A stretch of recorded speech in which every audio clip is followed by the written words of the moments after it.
जी शुक्राना गुरु जी, अनंतम शुक्राना हमारे गुरु जी महाराज का। ओम नमः शिवाय। शिव जी सदा सहाय। ओम नमः शिवाय। गुरु जी सदा सहाय। शुक्राना, अनंतम शुक्राना। शिव पुराण में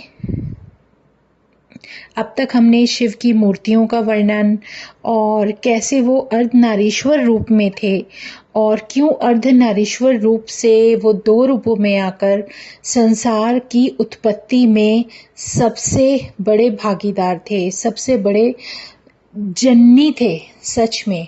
क्योंकि जो हमें शिव पुराण से डिटेल मिल रही है उसके अकॉर्डिंग सबके पूरी अर्थ में जो रचना शुरू हुई वो शिव से हुई और शक्ति से हुई। जय गुरु जी। अब 4th चैप्टर है, इसमें ऋषभ देव चरित्र। नंदीश्वर बोले, हे सर्वज्ञ सनत कुमार जी, द्वारा रुद्र से कहा हुआ शिव चरित्र निरंतर ब्रह्मा को सुखदायक है। शिवजी बोले, हे ब्रह्मा, 7वें मनवंतर 12 कल्प होगा जिसमें कल्पेश्वर भगवान प्रकट होकर सब लोकों में प्रकाश करने वाले होंगे और तुम वैश्वत मनु के परपोते हो जाओगे। उस मनवंतर में 4 युग होंगे और द्वापर के अंत में ब्राह्मणों के हितार्थ में मैं उत्पन्न हो जाऊंगा। तब युग की प्रवृत्ति के अनुसार जब द्वापर का प्रथम आरंभ होगा तब उसमें व्यास जी स्वयं प्रभु होंगे और कलयुग के अंत में मैं शिव युक्त श्वेत नामक महामुनि हो जाऊंगा। हिमालय के शिखर में ब्रह्मा जी मेरे शिष्य होंगे और मुझ अव्यय को तत्व जानकर और भी मेरे बहुत से भक्त हो जाएंगे। फिर द्वापर में सत्य नामक प्रजापति होंगे और कलयुग में मैं सुतारी नाम से प्रसिद्ध हो जाऊंगा तथा उस युग में बहुत से वेदज्ञ ब्राह्मण मेरे शिष्य होंगे, जैसे दुदुम्भी, शत्रुप, त्रिशीक और केतु। फिर ये चारों भी ध्यान योग से मेरे पुर को प्राप्त हो जाएंगे। इसी प्रकार जब द्वापर का तीसरा चरण होगा तब भार्गव व्यास होंगे और मेरे पुर के समीप ही वे दमन नाम से प्रसिद्ध होंगे तथा वहां मेरे विशोकादि 4 पुत्र उत्पन्न होंगे। ये व्यास जी के शिष्य होंगे और उस कलयुग में उन्हें दृढ़ निवृत्ति का उपदेश करूंगा। फिर चौथे द्वापर में अंगिराजी व्यास होंगे। उस समय मैं सुहोत्र नाम से प्रकट हो जाऊंगा। वहां भी मेरे 4 पुत्र होकर वे चारों भी महात्मा हो जाएंगे, जिनका नाम सुमुख, दुर्मुख, दुदुर्भ और दुर्तिक्रम होगा। इस समय भी मैं व्यास जी के शिष्यों की सहायता करूंगा। इसके पश्चात 5वें द्वापर में सविता नामक व्यास और मैं कंक नामक योगी एवं तपस्वी होऊंगा तथा सनक, सनंदन, सनातन और सनत कुमार ये 4 पुत्र होंगे। फिर 6वें द्वापर में लोकों के कर्ता, वेद विभाग कर्ता मृत्यु नामक व्यास होंगे और मैं लोकाक्षी नाम से व्यास जी की सहायता के अर्थ मुक्ति मार्ग को आश्रय दूंगा। इसी प्रकार जब 9वां द्वापर आएगा तब सारस्वत नाम वाले व्यास जी होंगे और उनके ध्यान से मैं ऋषभ नाम से प्रकट होऊंगा और मेरे पाराशर, गर्ग, भार्गव तथा गिरीश यह 4 श्रेष्ठ योगी मेरे शिष्य होंगे, जिनके साथ मैं योग मार्ग को ही दृढ़ करूंगा तथा मेरे इस ऋषभ नामक अवतार से संसार का बहुत कल्याण होगा। 5th है शिव अवतार वर्णन। अब भगवान शिव का जो नया अवतार हुआ उसका पूरा वर्णन किया गया है। शिवजी बोले, द्वापर के 10वें भाग में एक त्रिधामा नामक व्यास मुनि होंगे जो हिमालय के उच्च शिखर पर भृंगु नामक स्थान में रहेंगे तथा वहां भी मेरे भृगु, बलवंधु, नरामित्र और केतु, श्रृंग नामक 4 तपोधन पुत्र होंगे। फिर 11वां द्वापर आएगा जिसमें त्रिवृत्त नामक व्यास होंगे, और मैं कलिंग में गंगा के द्वापर में तप नाम से प्रकट होऊंगा, और वहां भी मेरे 4 दृढ़ व्रतधारी पुत्र होंगे। फिर 12वां द्वापर आएगा, जिसमें शत तेजा मुनि व्यास होंगे, और इस प्रकार द्वापर में व्यास जी के 28 अवतार होंगे, और प्रत्येक कली के प्रारंभ में योगेश्वरों का अवतार होता रहेगा, तथा उनके 4 पुत्र सर्वदा प्रत्येक अवतारों में होते रहेंगे। वे सब योग मार्ग में प्रवर्तक और शैव अविनाशी होंगे। सभी सर्वदा शिवजी के भक्त शिष्य, पाशुपत व्रत करने वाले, शरीर में भस्म लगाए, रुद्राक्ष मालाधारी और ललाट पर त्रिपुंड लगाने वाले होंगे। ये सभी शिष्य धर्म में तत्पर, वेद वेदांग के परगामी, नित्य बाह्य भयंतर लिंगार्चन करने वाले होंगे। इनकी सर्वदा मुझ में भक्ति रहेगी, और ये योग द्वारा सदैव ध्यानावस्थित रह जितेंद्रिय रहेंगे, जिनकी इन 28 द्वापरों में कुल संख्या 112 होगी। यह मैंने मनु आदि से लेकर कृष्ण पर्यंत 28 युगों के क्रम से सब अवतारों का वर्णन किया है। इन सब के अंत में जब कृष्ण द्वैपायन व्यास होंगे, तब ये श्रुतियों सहित ब्रह्म लक्षणों से युक्त वेदांत शास्त्र का वर्णन करेंगे। और ब्रह्मा जी से ऐसा कहकर उनके देखते देखते शिव अंतर्ध्यान हो गए। 6th चैप्टर है नंदीकेश्वर अवतार। सनत कुमार जी बोले, हे नंदीश्वर जी, शिव जी के अंश से आप कैसे उत्पन्न हुए तथा परम गुह्य शिव तत्व को आपने कैसे जाना?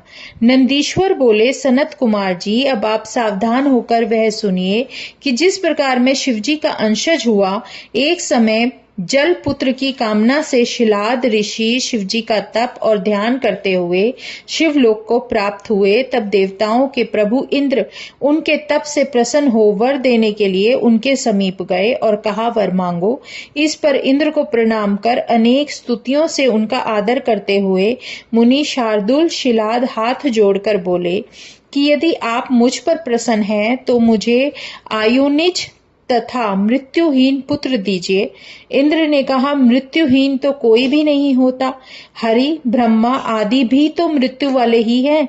हाँ, यदि देवेश्वर रुद्र प्रसन्न हो जाए तो वे आयोनिज मृत्यु रहित पुत्र तुम्हें दे सकते हैं। इंद्र इस ब्राह्मण से ऐसा कहकर देवताओं सहित अपने लोक को चले गए। पश्चात शिलाद ने महादेव जी की आराधना की, 1000 वर्ष तक घोर तपस्या की। उनके शरीर पर दीमकों ने मिट्टी चढ़ा दी। तब शिवजी ने उसे अपना रूप दिखाया और देवताओं के अधिपति ने उसे वर देने को कहा, परंतु समाधि में लीन शिलाद को उनकी वाणी सुनाई ही नहीं पड़ी। शिवजी ने अपने शुभ करों से स्पर्श किया, तब उसकी समाधि टूटी। नेत्र खोलकर देखा तो उमा सहित शिवजी समक्ष ही खड़े थे। वह उनके चरणों पर गिर पड़ा और स्तुति करने लगा। भगवान शंकर ने कहा कि मैं वर देने आया हूँ, मैं तुम्हें सर्वज्ञ और सर्व शास्त्रों में पारंगत पुत्र देता हूँ। शिलाद ने गदगद कंठ और सजल नेत्रों से हाथ जोड़कर कहा, महादेव जी, आप मुझ पर प्रसन्न हैं और वर देना चाहते हैं तो अपने समान ही मृत्यु रहित तथा आयोनिजित पुत्र दीजिए। त्रयंबक शंकर जी ने कहा, एवं अस्तु। ऐसा कहकर शंकर जी अंतर्ध्यान हो गए और शिलाद ने अपने स्थान में आकर सब वृतांत ऋषियों से कहा। फिर यज्ञ के लिए आंगन खोदने लगा। फिर उसी समय उनकी आज्ञा से मैं उनका पुत्र रूप में होकर प्रलयाग्नि के समान देदीप्यमान होकर प्रकट हुआ। देवताओं ने फूल बरसाए, ऋषियों और गंधर्वादिकों ने गुणगान किया। संपूर्ण ब्रह्मादिक देवता अपनी स्त्रियों सहित विष्णु, शिव और अंबिका आदि उस स्थान पर आए। अप्सराएं नाचने लगी और सब प्रसन्न होकर मेरी लिंग मूर्ति स्थापित करके पूजा करने लगे। फिर शंकर पार्वती भी पधारे। मेरे पिता शिलाद ने मुझे 3 नेत्रों वाला चतुर्भुज और जटा मुकुटधारी बालक देखकर बड़ी प्रसन्नता प्रकट की। सभी ने प्रणाम किया। तब शिलाद ने यह कहकर कि सुरेश्वर, तुमने मुझे आनंद दिया है, इस कारण तुम्हारा नाम नंदी हुआ। इस प्रकार मेरे सहित शंकर जी को प्रणाम कर मेरे पिता अपनी पर्ण कुटी में गए और उन्हें वहां बड़ी प्रसन्नता हुई। फिर जब मैं शिलाद मुनि की कुटी में गया तो वहां मैंने अपना सब स्वरूप त्याग कर साधारण रूप धारण कर लिया। तब मुझे साधारण मनुष्यों के रूप में देखकर मेरे पिता रोने लगे और इन्हें यह देखकर मेरी ओर से बड़ा भारी दुख उत्पन्न हुआ। परंतु पुत्र का प्रेम ही तो था। शालंकायन के पुत्र मेरे पिता ने सब जात कर्म आदि संस्कार किया और मुझे मातृ वर्ण की वस्त्रों का सांगोपांग पढ़ा दिया। जब मैं 7 वर्ष का हुआ तो मित्रा वरुण मुझे देखने आए। जब मेरे पिता ने उन्हें सत्कार करके बिठाया तो महात्मा मुझे बारंबार देखने लगे और मेरे पिता से बोले, तात, यह तुम्हारा बालक तो बहुत थोड़ी अवस्था वाला है, इतने ही समय में समस्त शास्त्रों को कैसे पढ़ लिया? परंतु अब तो इसकी 1 ही वर्ष की आयु और है। और तब उस ब्राह्मण के ऐसा कहने पर मेरे पिता शिलाद मारे दुख के रुदन करने लगे। तब मृतक के समान हुए पिता को देखकर वह प्रसन्न आत्मा बालक शिव जी के चरण कमलों का ध्यान करते हुए अपने पिता से बोला, हे तात, आप इतने दुखी क्यों होते हैं? आपको यह कौन सा दुख प्राप्त हो गया है, मुझे कहिए। पिता ने कहा, मैं तुम्हारी अल्प मृत्यु से दुखी हूँ, मैं किसकी शरण में जाऊं? पुत्र बोला, मुझे देव, दानव, यक्षराज, काल तथा मनुष्य कोई भी नहीं मार सकता। पिताजी, मैं आपकी शपथ खाकर कहता हूँ, यह मेरा कहना सत्य है। पिता बोला, पुत्र, तुम्हारा कौन प्रभु है जिसकी तपस्या से तुम मेरे इस कठिन दुख को दूर कर सकोगे? पुत्र ने कहा, पिताजी, मैं तप से या विद्या से ही मृत्यु को दूर भगा दूंगा। केवल शंकर के ही भजन से मैं मृत्यु को जीतूंगा, इसमें संदेह नहीं है। ऐसा कहकर अपने पिता को प्रणाम और प्रदक्षिणा कर मैं नंदी एक महावन की ओर चला गया। अब है 7th नंदीश्वर अवतार वर्णन। अब तक नंदी जी किस प्रकार कैसे उनका जन्म हुआ और किस तरीके से उनके जो पिता थे वो शिलाद नाम के थे और जिस तरीके से उनकी कम आयु के बारे में उन्हें पता चलता है तो वो कितना परेशान हो जाते हैं और उसके बाद जो नंदी जी हैं वो किस तरीके से तप करने के लिए चले जाते हैं। नंदीश्वर अवतार वर्णन। नंदीश्वर बोले, मैं जाकर धीरता पूर्वक एकांत में कठिन तप में स्थित हुआ तो पार्वती सहित शिवजी ने वहां प्रकट होकर मुझसे कहा, हे शिलाद के पुत्र, मैं तुमसे तुम्हारे तप से बहुत संतुष्ट हूँ। तुम्हारे मन में जो भी है वो वर मांगो। यह सुनकर जरा शोक नाशक शिवजी की स्तुति करने लगा। तब शंकर ने दोनों हाथों से मुझे पकड़कर स्पर्श किया और बोले, वत्स नंदिनी, तुम्हारे लिए मृत्यु से भय कैसा? उन दोनों ब्राह्मणों को तो मैंने ही भेजा है। तुम तो मेरे समान हो, इसमें कुछ भी संदेह नहीं है। तुम सुहत जनों के सहित अजर अमर दुख रहित अविनाशी अक्षय और मेरे प्रिय हो। तुमको जरा और मृत्यु नहीं होगी। मतलब जरा और मृत्यु मतलब बुढ़ापा और मृत्यु कभी नहीं होगी। ऐसा कहकर शिवजी ने अपने सिर की एक माला खोलकर मेरे कंठ में बांध दी। उस माला को पहनते ही मानो मैं 3 नेत्र और 10 भुजाओं वाला दूसरा शिव ही बन गया। फिर परमेश्वर ने मुझे एक हाथ से पकड़कर कहा, अब तुमको और क्या श्रेष्ठ वर दूं?